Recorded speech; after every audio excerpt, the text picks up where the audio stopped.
की subject sequence की बात कर लेते हैं। देखिए, हर परीक्षा का अपने सब्जेक्ट्स का अलग अलग महत्व है।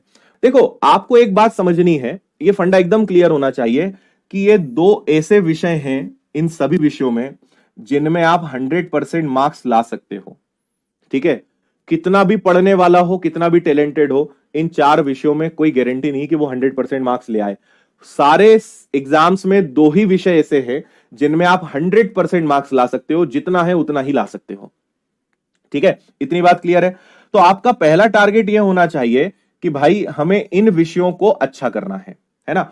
अब आपको पहला काम क्या करना है, आपको यह देखना है कि आप किस एग्जाम की तैयारी कर रहे हो और उसमें किन विषयों का रोल ज्यादा है, किन का स्कोर ज्यादा है। क्योंकि मैं क्या कहता हूं, मैं कहता हूं लोग बोलते हैं सर जीएस, मैं कहता हूं जीएस को जीएस मत देखा करो यार, है ना। कभी कभी तो साइंस को अलग नहीं मानते, जीएस में आ जाता है, करंट अफेयर्स को अलग नहीं मानते, वो इसी में आ जाता है। भाई जीएस को तुम क्या कह रहे हो, जीएस मतलब हिस्ट्री है, ज्योग्राफी है, पॉलिटी है, फिजिक्स है, केमिस्ट्री है, बायो है, करंट अफेयर्स है, एनवायरमेंट है, स्टैटिक जीके है, इतना सारा जीएस कहलाता है ना। आप इसको बड़े आसानी से कह देते हो जीएस, इतने विषय इसके अंदर है ना।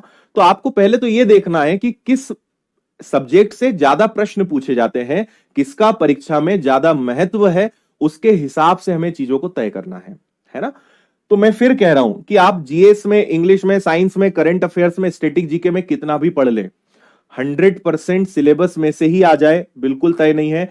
पेपर बनाने वाले हमेशा कुछ प्रश्न जानबूझकर ऐसे डालेंगे, कितना ही पढ़ने वाला हो वो भी सोच में पड़ जाएगा, है ना। इन विषयों का कोई अंत नहीं है, कुछ भी पूछा जा सकता है ना।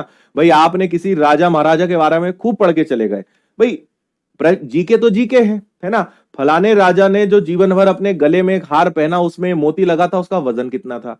आप बोलोगे यार ये कौन सी बात हुई, ये कौन याद रखता है। हमें तो राजा का नाम याद है, हमें तो राजा का पूरा खानदान याद था, उस राजा के सारे युद्ध, सारी चीजें याद थी, इवन उसके गले में कौन सा हार था ये हमें पता था, उसके अंदर लगे हीरे का वजन कौन बताएगा, है ना। तो जीएस में आपको कहीं भी निपटाया जा सकता है, मैथ्स में कभी ऐसा नहीं हो सकता। और अगर होगा तो आप मानिए कि अगर 50 सवाल हैं तो एक आध सवाल के साथ वो छेड़छाड़ करेंगे। इसीलिए ये दो विषय ऐसे हैं जिसमें आप 100% मार्क्स ला सकते हैं। तो मैं हमेशा सजेस्ट करता हूं कि मैथ्स रीजनिंग को आपको पहले उठाना चाहिए, है ना।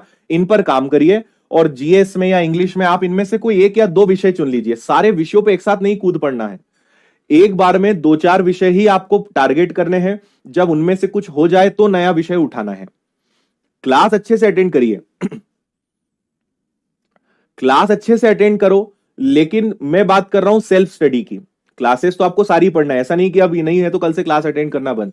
क्लासेस सारी अटेंड करिए, लेकिन सेल्फ स्टडी में 2 या 4 विषय को चुन लीजिए कि पहले मैं इन 2 या 4 विषय को बेहतरीन करूंगा, 100% करूंगा, खत्म करूंगा, तभी कोई नया विषय उठाऊंगा। तरीका ऐसे ही होता है, जब तक खत्म नहीं होगा ना तब तक मजा नहीं आएगा। आप सोचो कि मैं 10 विषय और रोज 1-1 घंटे सबको पढ़ लूं, आप 5 साल तैयारी कर लो, आपके 10 विषय अच्छे नहीं होंगे। तो ये गलती बिल्कुल मत करना कि सारे विषय में तो पढ़ूंगा, बिल्कुल गलती नहीं करना। कुछ विषय उठाइए, उनको टारगेट बनाइए, जब तक वो ना हो जाए दूसरे को छूना भी नहीं है। क्लास अटेंड करो, फिर जब कोई खत्म हो जाए, मान लो उदाहरण के लिए आपने मैथ्स, रीजनिंग, ज्योग्राफी और आपने कहा चलो बायो, तो आप बस इन 4 विषय में लग जाओ। जब इन 4 में से कोई खत्म हो जाए, मान लो ज्योग्राफी खत्म हो गया, तो अब हिस्ट्री उठा लो, अब हिस्ट्री को निपटाना है। समझ में आया। ये सबसे बेहतरीन तरीका है तैयारी करने का। कुछ ही विषय को टारगेट करिए और उनको पहले खत्म करिए, तब कोई नया विषय उठाइए। करंट अफेयर्स है, आप करंट अफेयर्स जरूर पढ़ सकते हो, न्यूज़पेपर पढ़ लो। करंट अफेयर्स की बहुत अच्छी यूट्यूब पे क्लासेस होती है, अपनी विनर्स एप्लीकेशन पर और यूट्यूब पे क्लास होती है। करंट अफेयर्स में हमेशा कहता हूं कि कभी लाइव मत पढ़ो, हमेशा रिकॉर्डेड पढ़ो। ठीक है, लाइव में बहुत टाइम वेस्ट होता है, और वैसे भी आपको ऑनलाइन में कोशिश ये करनी चाहिए कि ज्यादातर चीजें अगर आप कंफर्टेबल हो तो आप रिकॉर्डेड देखोगे, आप ज्यादा बेहतर महसूस करोगे, है ना। क्योंकि समय अपने हाथ में है, कोई चीज पता है, स्किप करना हाथ में, स्पीड बढ़ाना अपने हाथ में, बहुत सारी चीजें हैं। और मैंने कई लोगों को देखा है कि उन्हें लाइव से ज्यादा रिकॉर्डेड में बड़ा आनंद आता है, क्योंकि उसमें समय बचता है। तो वो आपकी चॉइस है। कई लोगों को लाइव में मजा आता है कि जब तक लाइव ना चले मजा नहीं आता। तो आपको जिसमें मजा आए वो करो, किसी को कॉपी मत करो, है ना। तो इस तरीके से पहले एक सब्जेक्ट का सीक्वेंस डिसाइड करें और उसके बाद आगे बढ़े। पहले वो विषय उठाएं जिनसे सबसे ज्यादा नंबर के प्रश्न आते हैं, और जीएस मत उठाओ, जीएस में भी वो पहले उठाओ जिससे ज्यादा प्रश्न बनते हैं।